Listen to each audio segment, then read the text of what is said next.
White House. Great to have you on, Sarah. Great to see you. Drew Bond is sat next to Sarah. He is CEO of C3 Solutions, the conservative climate advocacy group, previously a senior advisor in the George W. Bush administration. Drew, great to see you too.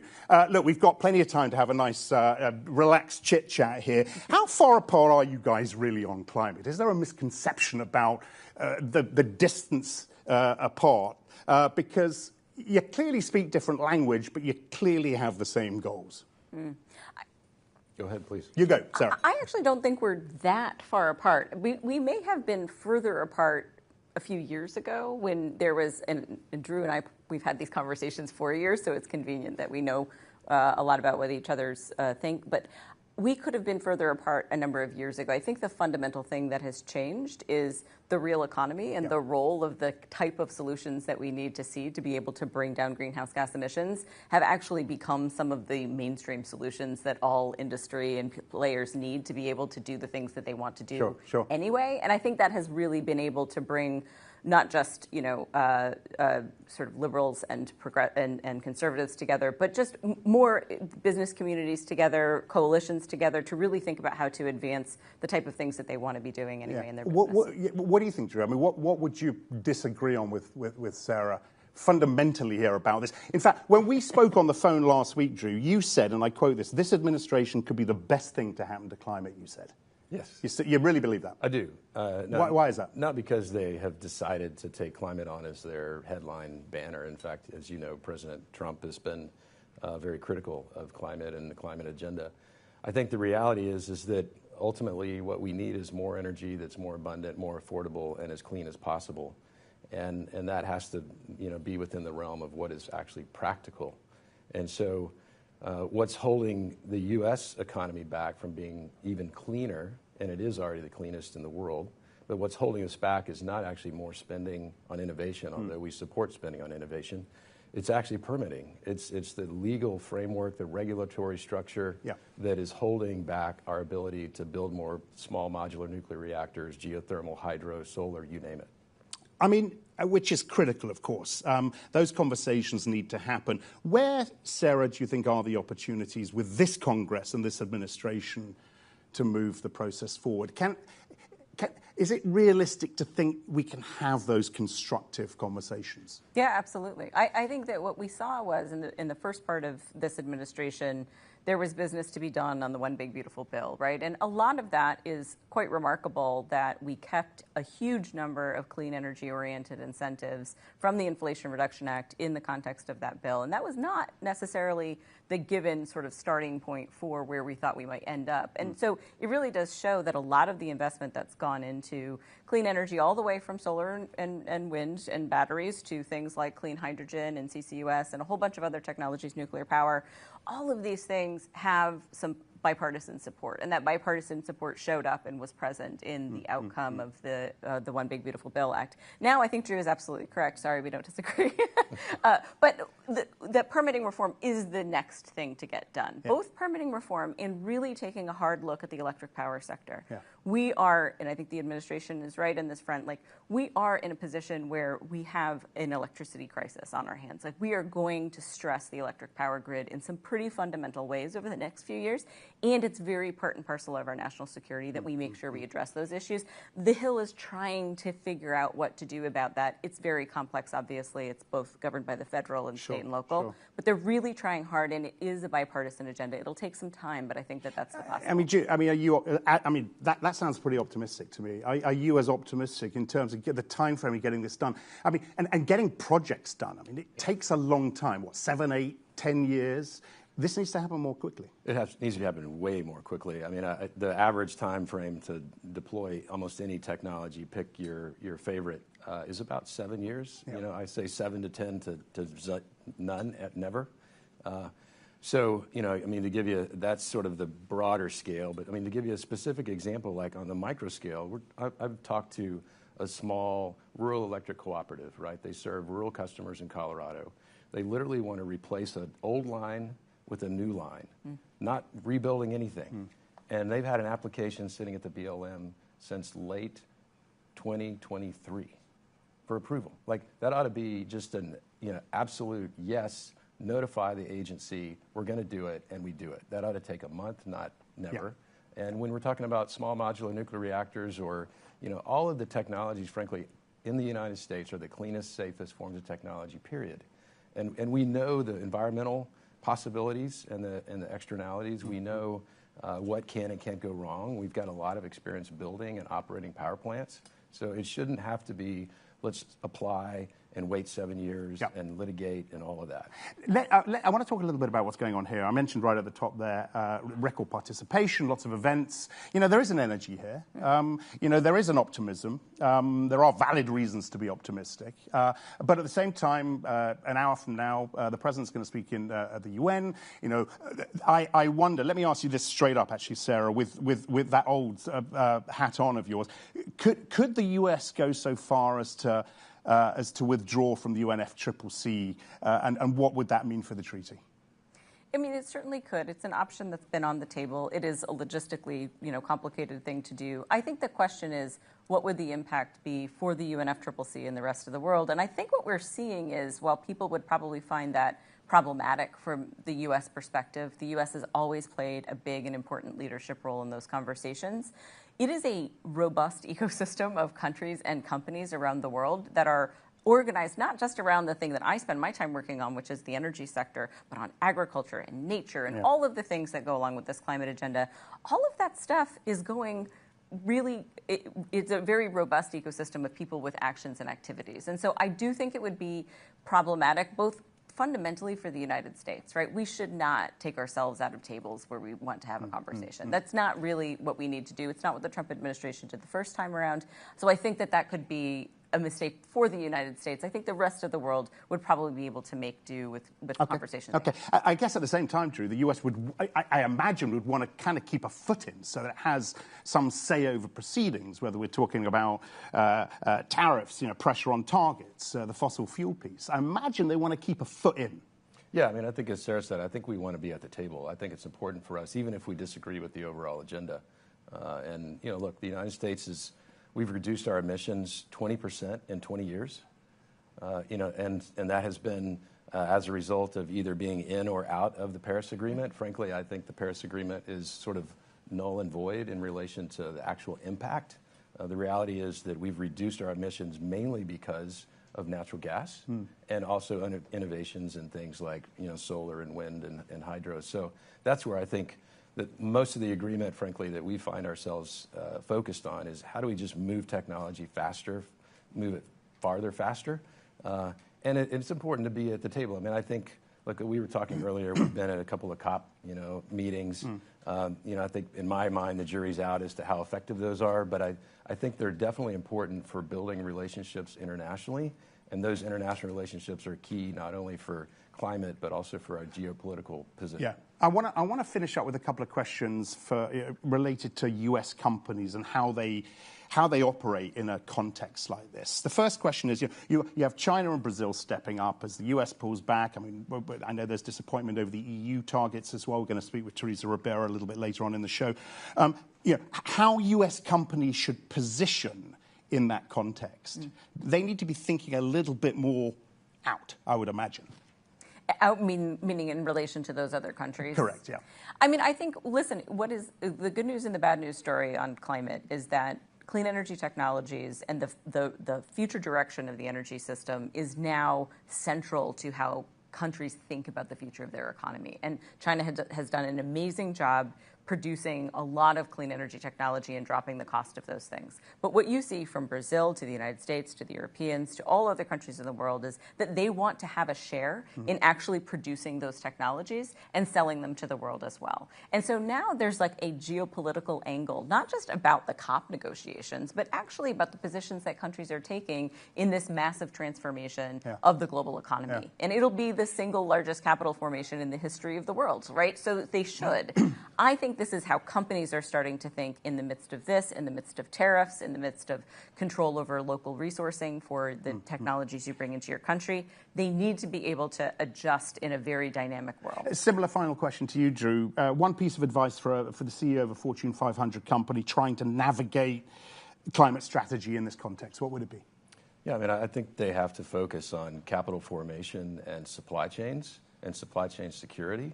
As we look geopolitically, I mean, China has got a lockhold on many of our early minerals and mining and processing all the way through to the manufacturing.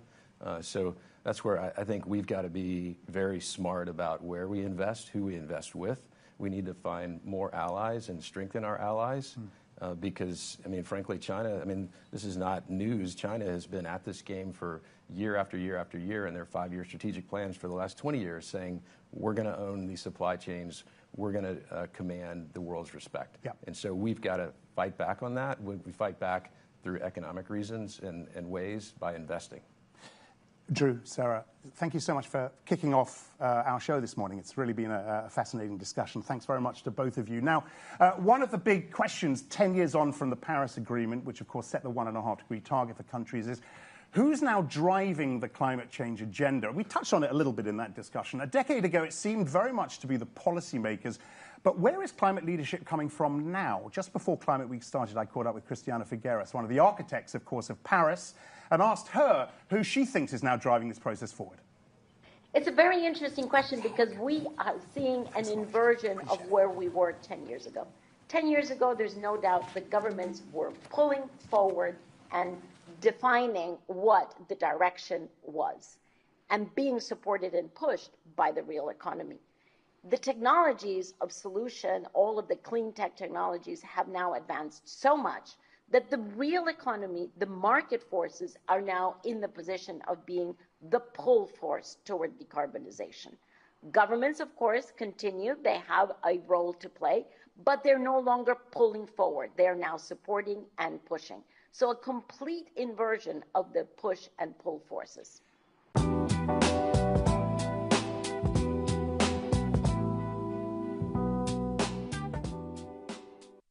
Christiana throughout this morning's show, but let's get the corporate take on this now. Joining me, 3 chief sustainability officers at 3 very different companies. Ellen Jakowski is the CSO at MasterCard, leading efforts to embed ESG into the company's global strategy.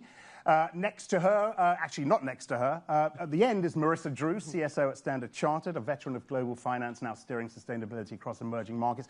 We've spoken plenty in the past, Marissa, last, of course, in London during Climate Week. And Jim Andrew is in the middle, CSO, PepsiCo, architect of the company's Pep Plus transformation. Really good to see all of you. Look, I don't know how much of that Christiana soundbite you caught. She was talking about the push and the pull, who's driving the process, the policymakers or market forces, and clearly she thinks, as I'm sure you do too, it's the market forces. Now, Marissa, let me start with that. How are those forces driving or dictating, if you like, what the corporates are doing now in this space? Well, I look at everything through a finance lens, and the key here in many cases is the mobilization of capital, and it has to be the private sector that's stepping in to fill the void. I think Christiana referenced the fact that government coffers are pretty thin these days. And the private sector has, very big, high ambition. And I think it starts with, being very deliberate, setting a goal for yourself, trying to achieve an outcome, and then drafting your company in behind it. I mean, to be fair, there is, and again, we've talked about this, there is a little bit of cynicism and skepticism creeping in around that finance piece, given what happened with GFANS, given what happened with some of these other alliances. So, Axel, let me tell you, though, rest of world, right? We tend to often look at things through, the lens of where we're sitting, and we're sitting here in New York, and things feel a little bit fraught. But having just spent the whole week, 2 weeks ago, in Hong Kong, at Hong Kong Green Week, I can tell you that China, all of Southeast Asia, Middle East, India, the scaling and the flow of capital and the billions and billions and billions of investment, it's happening. Okay. And we're reaching all new highs, in terms of sustainable finance. That sort of impetus that Marissa's talking about, Ellen, how much of that are you seeing here in the US? Well, so the MasterCard Economics Institute just came out with a study recently that was measuring the transactions that we see for online luxury apparel purchases. 27% of the online luxury apparel market is secondhand, is circular, right? Shocking, right, that it's so big. When I first got the draft of the report, it was like, I think the number's too high. Go back and double check, and they did, and it's true. And for mass purchases, it's 5%, also higher than I would have thought. So we're seeing market shifts. We're seeing consumers engage. They want more sustainable choices, and it's a great time to be investing in circularity. And you know, I get your business has this really unique perspective into millions and millions and millions of consumer habits. What are you learning? And that's, I guess, the scope 3 bit as well in all of this. But what are you learning from that? Well, I think, again, you know, what is the opportunity and how are we driving incentives to inspire, inform, and enable more sustainable choices? So we've started investing in some pilots around deposit return schemes, particularly in Europe, where kind of the culture is really set around some of these regulations and these concepts. And we're seeing tremendous results. I was just in Aarhus, Denmark, where we have a reusable cup program going on in the center city. And there are 55 merchants that are participating in that program. And they've saved a lot of money. They've reduced the waste of these single-use cups, and the deposit return scheme's working well. All right. Jim, you know, it's well known that PepsiCo revised its strategy. I mean, so you call it evolving your strategy. Others might call it backtracking. I mean, we heard all of the verbs thrown in there. What is the overall strategy now, and how has it changed as a result of the context here in the US? Well, it's not just context in the U.S., it's context around the world. But what we've always done with PepsiCo Positive is link it to our business. So each of the goals that we have is fundamentally linked to how do we create a more resilient, sustainable business. So think about just one example, agriculture. I mean, PepsiCo's second largest food and beverage company in the world. We have 300,000 farmers in our direct and indirect supply chains because we're about 60% food. So if farmers can't grow food, and the food system is at risk in the world, we don't have a business. And so we have increased our regenerative agriculture targets from 7 million to 10 million. We've added, Marissa and I were just talking, we've added a nature component to them. Why? Because it's good for business. It's important. So what we've tried to do is link things to the business. Therefore, the context around some of the noise, some of the change, doesn't matter as much because it's about how do we align what we're trying to do to build a sustainable business and keep it functioning, and in our case, keep food on the table of the world. None of you, you know, and apologies for putting it like this, but none of you is saying that things are harder as a result of the current context. It's really hard for me to try and squeeze that sort of statement out of anyone here in New York or indeed any big US company. Are things harder? Well, maybe I'll go first. What we're trying to do is change systems, and that's something I've talked a lot about already, is how do we create system change? Because each of the three of us as companies are doing a lot of things. The question is, how do we change, again, the agricultural system? And that requires farmers at the center. It requires governments. It requires NGOs. It requires corporates. It requires all society. That has, I think, gotten harder because it's not moving fast enough. We have to actually change the second derivative. We have to accelerate the speed at which we're moving. And that's more challenging because there's not enough people in the system moving against it. Marissa, again, something we've talked about is, well, the investability of nature, and Jim mentioned nature, but how are you guys, how are the financiers here, how are the banks working together with the PepsiCos and the MasterCards to help them through this process, whether it's the carbon credit space? Absolutely. So it starts with being mission aligned, so we pick our topics where we do have alignment, and then we figure out ways to collaborate. But we are using the carbon markets as one mechanism to help invest in nature. Maybe I can just give you an example. We've just recently announced, as we all eyes are on Brazil as we move into COP at the end of the year, we just announced an agreement, a jurisdictional carbon credit mandate to sell 5 million credits. So we're mandated as a firm to sell this for the state of Accra. It's the first jurisdictional mandate of size. This is serious scale, 5 million credits. That capital, when those credits are sold, that capital will flow to protect against deforestation and flow money back into indigenous populations who are the stewards of the earth. So that's an example of a market. And with a layperson's hat on, trying to unravel what that really means, is the fact that Standard Chartered are involved in that project, I guess that allays the concerns of the PepsiCos and the MasterCards when they want to invest in these sorts of things. Is that right? Yeah. So to a degree, again, mission alignment, but I'm sure if I'm sitting in Jim's shoes, what does he want to do if he's going to purchase carbon credits or for his last mile abatement? He wants to ensure that there's high integrity in those credits, that they do what they say they're going to do. We can be a force for good in that respect, as we are helping to set the standards for what high integrity means. And then the combination of us putting our name against it, you know, and partnering up with high-quality corporates as partners. In fact, I mean, we've got Annette Nazareth from the council coming on tomorrow, actually, onto the show tomorrow. Shame she's not around today to talk about this now, because, of course, that integrity piece is so critical for companies like yours. Where are we now on integrity in the carbon markets? The fact that Standard Chartered and other banks are getting involved and, again, as I said, helping allay your concerns helps, but do you feel confident in those markets? Look, I think the markets continue to evolve. They continue to get stronger, better, higher integrity. We have our Priceless Planet Coalition program, which is a commitment to restore 100 million trees. And we're in the process of transitioning it to a carbon credit program with Conservation International. So lots of work there. But, you know, bigger in terms of the decarbonization picture of what we're all working to do. Some exciting news out of MasterCard this summer when we reported that we grew the company by 12% net revenue and we reduced our emissions by 7%. So carbon credits are good, but how are we actually decarbonizing the actual emissions? And we're making a lot of progress there. Jim, are your investors really getting this now? Are the institutional investors in the company and others, are they really getting this investability slash sustainability message now, would you say? I think you have a really big range of investors. We have some that we meet with every quarter, and they ask very sophisticated questions. But there's a lot who I think are most interested in the financial performance of the company, what's happening in this quarter, what's happening, and they're less interested in some of the sustainability issues. We invest in the things we do because, again, they're tied to the health of the business, they're tied to the strength of the business. Either we have customers asking for them, we need them for our license to operate, right? Things we need farmers to keep farming. Those are things that are important for the health of the business. I would say not every investor fully appreciates that, and again, you've got to range it. We're hopeful over time that will change, but I think it's still very much a work in progress. And Marissa, I want to come back to the finance piece.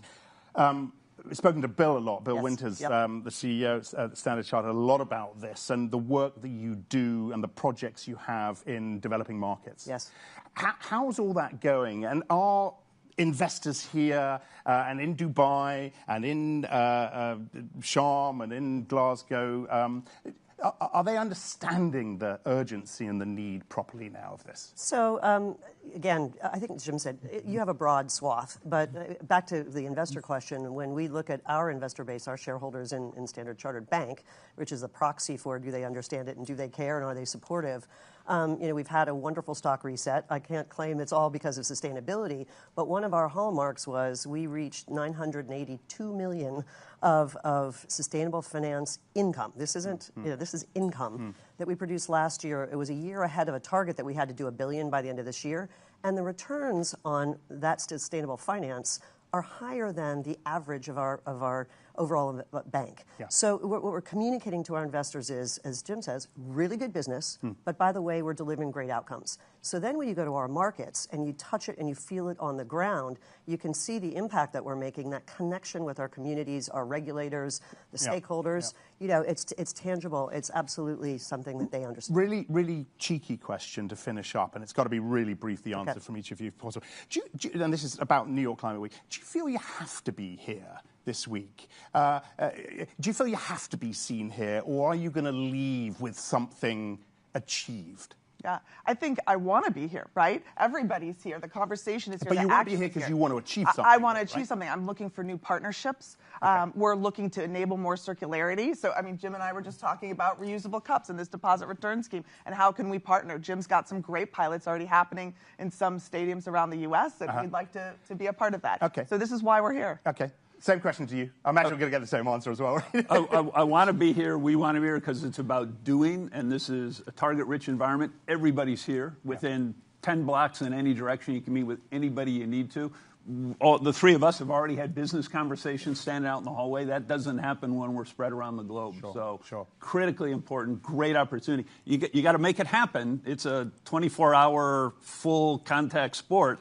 But if you make it happen, it's a great opportunity. And like the carbon deal with Accra in Brazil, any big deals you could quickly tell us about before you leave? How about big themes? I can never talk about big deals until they happen. But big themes I leave here, we have a very, very serious, talk about doers, roundtable on methane. So we've been talking about carbon emissions forever, but methane as a toxic substance has to be addressed.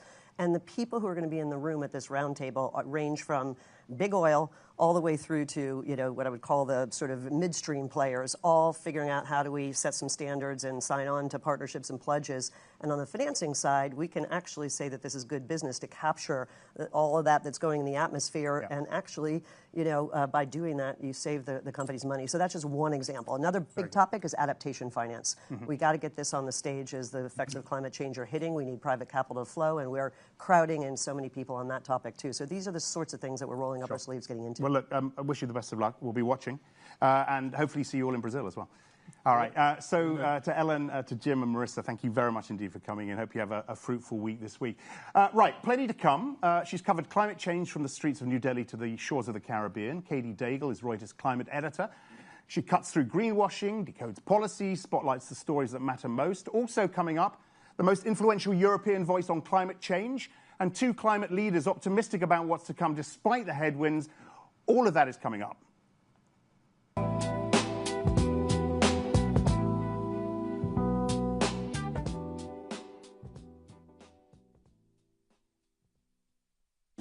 At a time when truth and new ideas have never been more important, Reuters Next examines the big issues without fear or favor to get a clearer picture about what lies ahead. Reuters Next Gulf will provide a forum to ignite real change and to build a better tomorrow for generations to come. Join us at Reuters Next, because in a time of great change, the most important question is, what's next?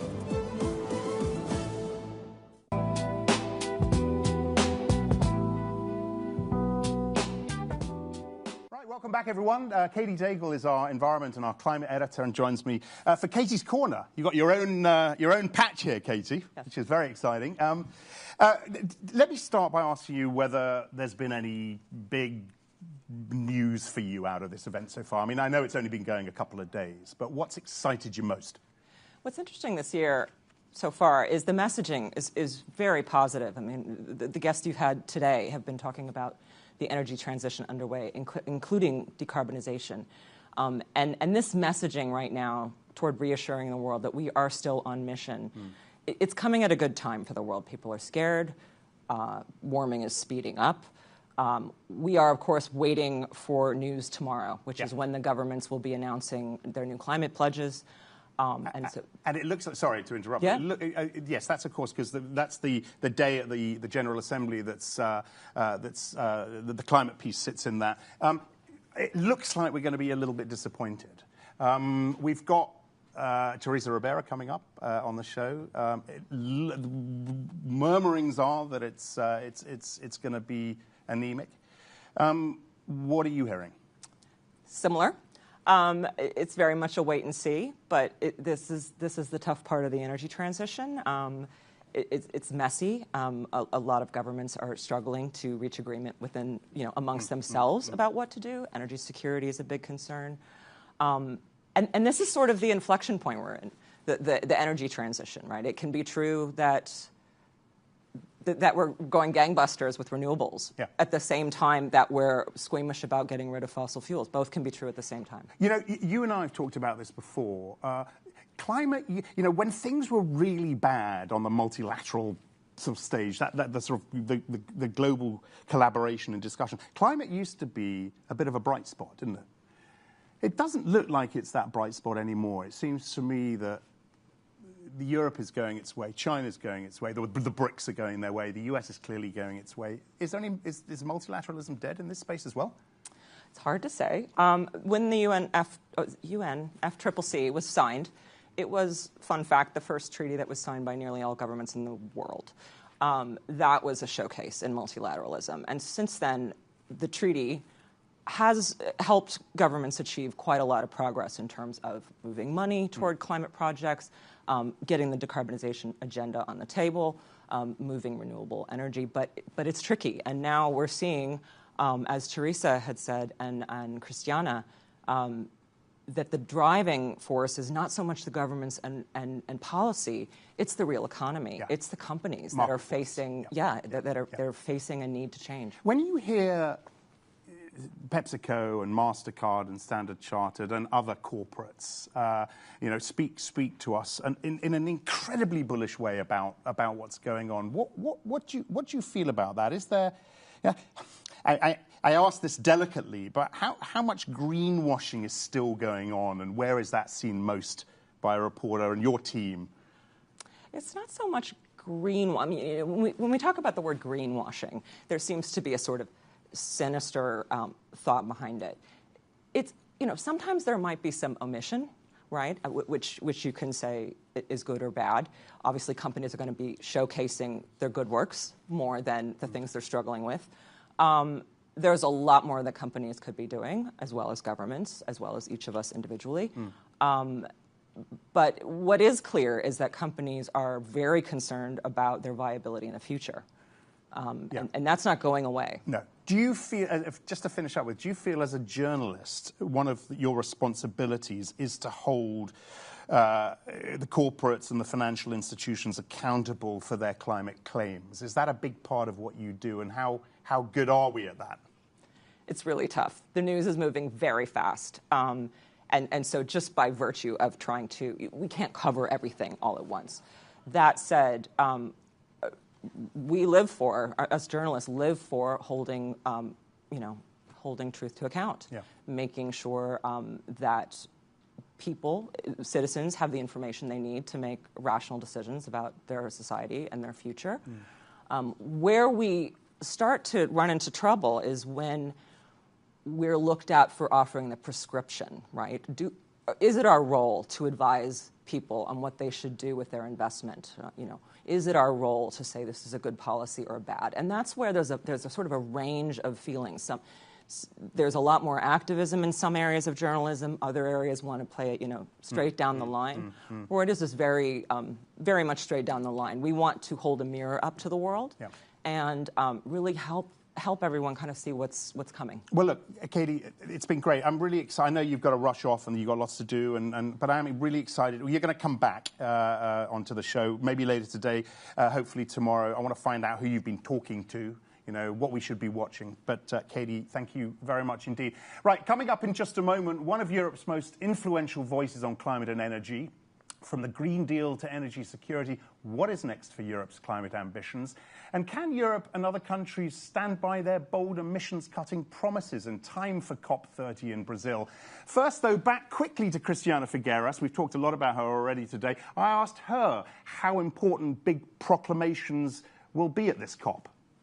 We are now to the point where we don't necessarily need big international agreements coming out of the COPs. This is a COP where you will not see one big result negotiated among national governments. We're now moving from that, which we are used to an implementation phase that is going to be very evident at COP30, which is no longer one big result, but rather a multiplicity of solution spaces, coalitions, efforts of many different stakeholders working together that are proof points of the fact that we are moving forward in the decarbonization of the global economy. A very different dynamic for COPs, this COP and further COPs.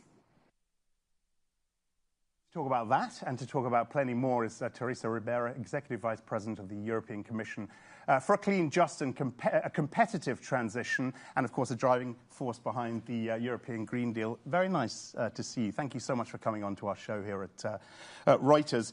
Look, I want to start, I'll come on to what Christiana was saying there about COP in just a moment, but let me just come on to Europe and Europe's targets. There is clearly disappointment with the latest statement of intent, I think it was called, out of Europe on the NDCs. Some have said it's a missed opportunity because so many countries look to Europe when setting their own NDCs. Teresa, how united is Europe on its climate goals right now? Oh, I think that it is united because this message is that we intend to fulfill our commitments and our pathways. And the discussion is how to combine the competitiveness measures so to come up with a consistent pathway to the full decarbonization that is targeted by 2050. And I think that, yes, sometimes that we knew already, maybe different views on how to address the different policies, the different measures, but the message is pretty clear. We are there. There are still lots of things to do, but the commitments and the expectations towards Belém remain untouchable. So you don't sense any rowing back on commitment among members in Europe? Well, I sense that there are some political families stating, as it is the case here in the United States, that climate can wait for us. Yeah.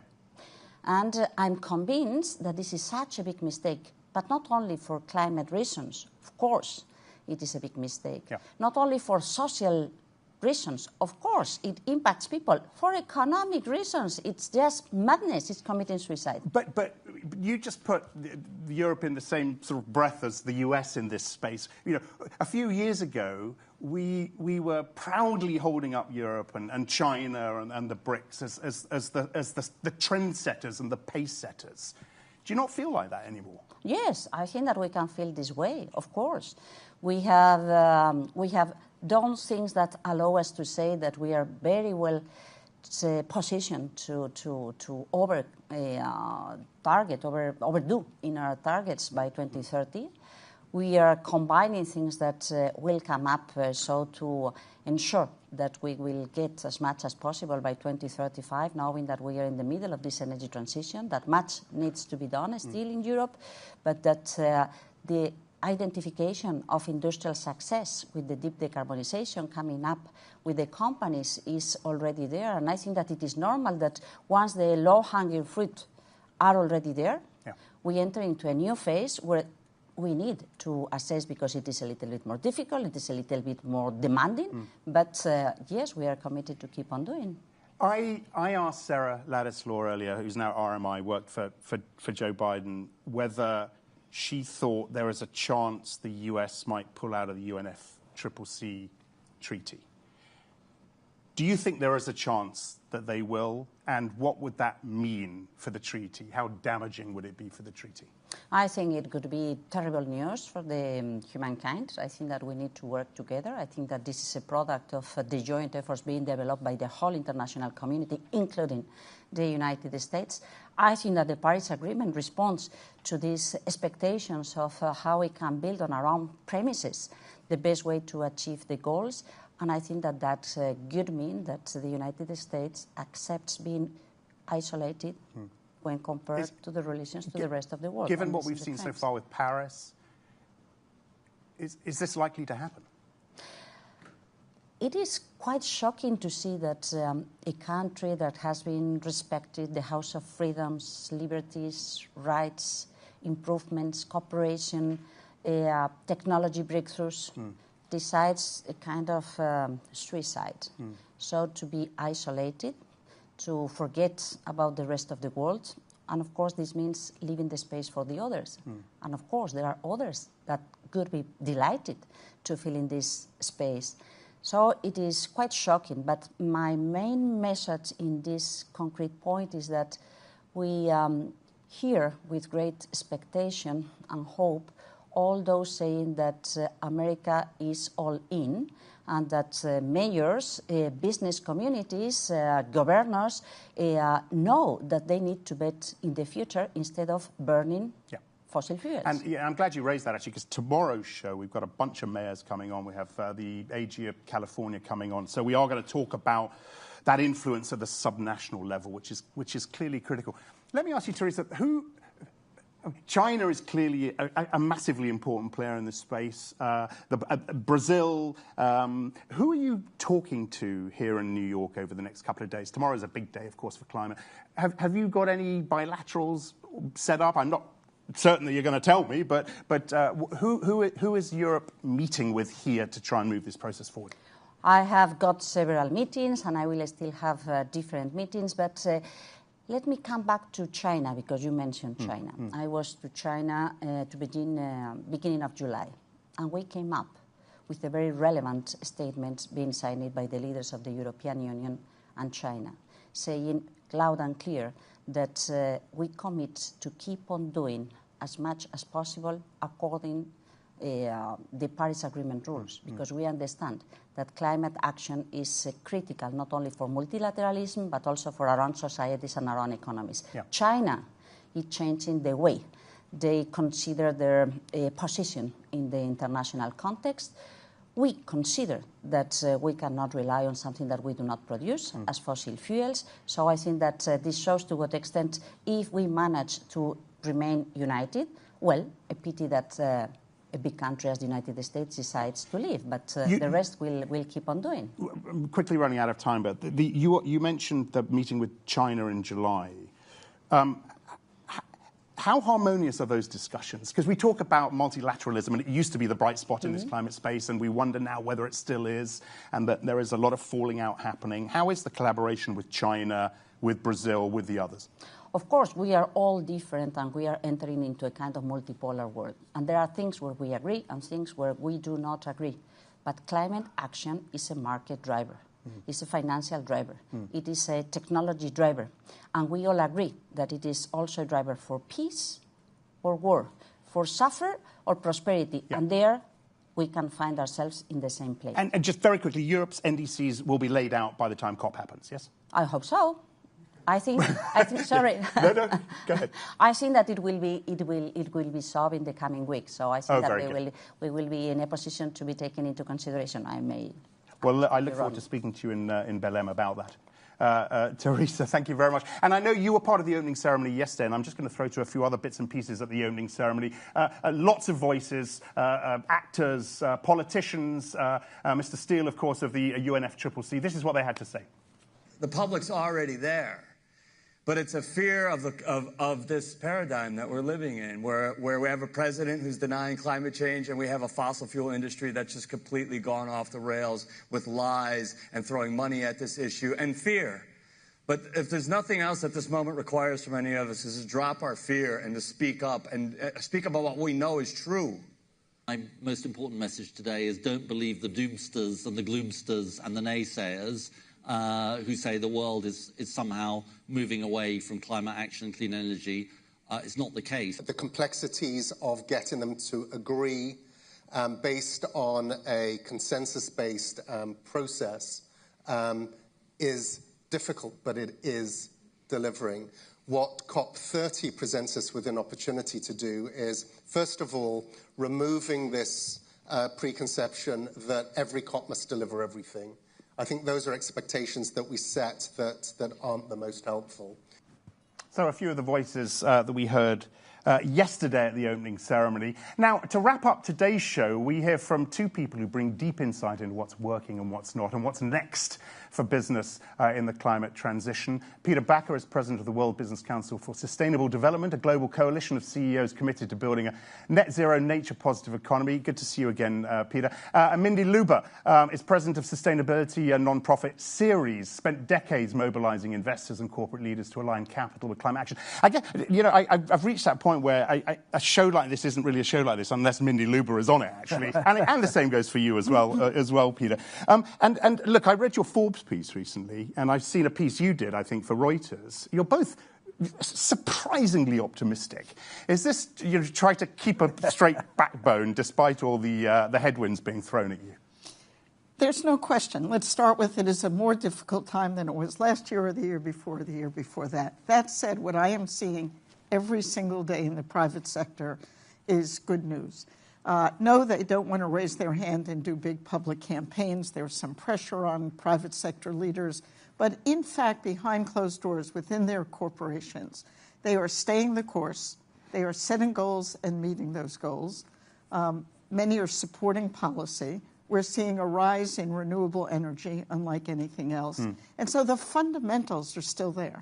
When Morgan Stanley or PwC poll their members, 90% say they are staying in sustainability. They're going to continue putting resources into it. In fact, they think they'll put more in next year. So I don't want to be fooled that all the negative news is really what's happening. There is negative news, but there's much positive. Okay, so the business case has never been stronger, I guess is the message from both of you. And we see that. There is a lot of evidence, and we hear that from all the corporates. Let's talk about the policy bit, though. And Peter, investment is flowing into countries and sectors offering, I guess, the right mix of enabling conditions. Yep. Is that list of countries getting shorter and shorter? And would you where would you put? We just heard from Teresa at the Commission at the Europe. Are you worried about what's happening in Europe? Well, I think Europe needs to sort itself out. You know, Europe has two conversations going. One is the competitiveness conversation, and the other is around the Green Deal and what to do with that. I think what is missing in that conversation is what is the link between those two. Because if you go to India, if you go to Southeast Asia, China, the whole conversation is if we want to make our economy competitive, we need to drive sustainability. We need to drive to net zero. So I always say, you know, the world is a whole lot bigger than the USA. Europe needs to sort itself out, but Asia is at this point in time the driver for change. Yeah. Are you worried about Europe as well? I mean, yes, we mentioned China, yes, we mentioned India, yes, we mentioned Brazil, the BRICS in general, ahead of Belém in Brazil, of course. But are you worried about what's going on in Europe? There's no question there's a little more tentativeness than we would like to see. On the other hand, the understanding within Europe of citizens, of voters, of policymakers, of the gravity of climate change and the need to address it. Nobody's debating that. And so I believe that it will land in the right place. And even in the United States, and yes, we all read the headlines, and it is true, there's so much being pulled back at the federal level. A week ago in California, we stood with the governor and with legislatures in passing the Cap and Invest law, extending laws. So there is still work to be done at the states, and we'll be there to do it. I'm glad you mentioned California. We have Rob Bonta coming on tomorrow morning. And I think one of the questions we will be asking is, clearly there's a massive impetus there, but just how are you banging your head against the closed door, given the fact that when it comes to legislation, anything is going to really be overturned at the end of the day? Well, we are learning that everything gets litigated in the United States now. Laws pass, lawsuits are filed. It seems to be the way of the world. But many of those lawsuits are prevailing. So the big issues at the federal level, they cannot be denied. And I do believe that companies and investors are concerned about losing tax credits, about losing the EPA's authority to regulate climate change. They have spent 20 years, if not more, retooling, getting ready to deal with the world of climate change and the regulations that deal with it. It is very destabilizing for anyone in the private sector to all of a sudden be told, no, climate change is not a problem. So I think we're seeing even more private sector leaders prevailing on states, and hopefully we'll have some action at the federal government, but that's a long stretch. Drew Bond, Peter, from C3, came on at the start of this show and said, this administration may be the best thing that's ever happened to climate. I mean, it seems a little bit of a stretch to me, given what we've heard. But what can industry leaders do to keep up the pressure on federal government? Well, I think the first thing is to be in COP30 in Belém. Brazilian presidency is putting together a program which is basically not about negotiations anymore, but the COP of implementation. So what are the solutions? What are the barriers to scale those solutions? Is it policy, finance, is it demand? And then really drive that conversation into action. You talk about policy, but what I see happen is it's now become an economic conversation. We yesterday launched the CEO Handbook for Physical Risk Assessment in Supply Chains. The economic cost of inaction are now becoming clearer and clearer, and that will force business to act. But if we can get an implementation conversation in Brazil, then it will be. And the thing that government needs to do is stimulate demand for the solutions. That's the one thing they need to do. Yeah, and Mindy, I mean, you and I have talked, often over the last few years, and I got to say, I sense an optimism from you that I haven't seen in a few years. I guess it's as a result of that sort of thing that Peter's saying. And are you going to Belém? Are you going to COP? If you can get there? Yes, or likely I will send a team and either I will go or someone will go. And what do you want to see happen? We want to see exactly what Peter said. We want companies and investors to be leaning in on the need to move forward. I mean, the reality is the clean energy economy is the future of our economy, period, end of story. That's where we're going to see jobs. That's where we're going to see profits. That's where we're going to see the ability to fuel the new AI and everything else coming on board. So if we're continuing to see, which I am, businesses and investors putting money into the clean energy economy, moving forward on their goals, standing up on policy, less than I would like, but certainly still doing that, I think we've got a shot because the numbers are so clear. The numbers of risk, hundreds of billions of dollars spent on the impacts from climate. We can't continue spending hundreds of billions of dollars a year. I think companies, insurers are starting to see that and act because of that.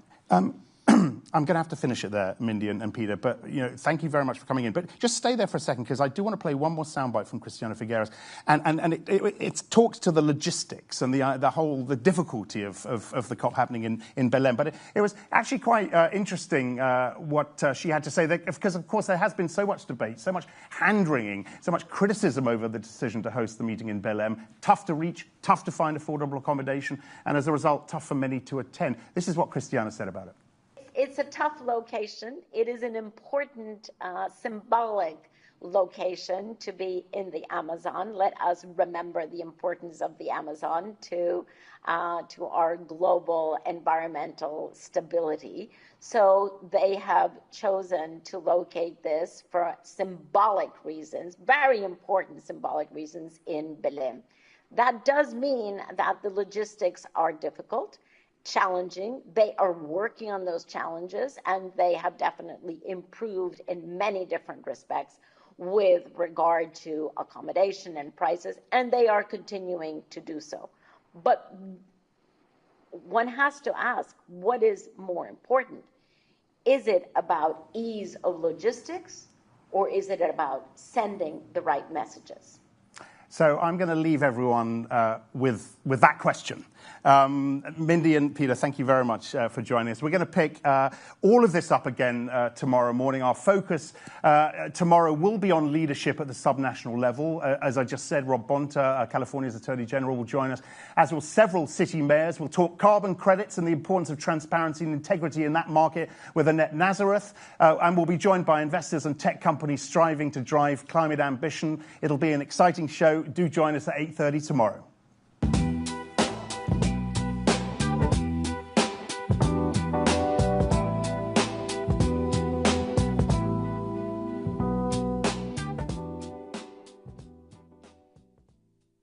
Good job, guys.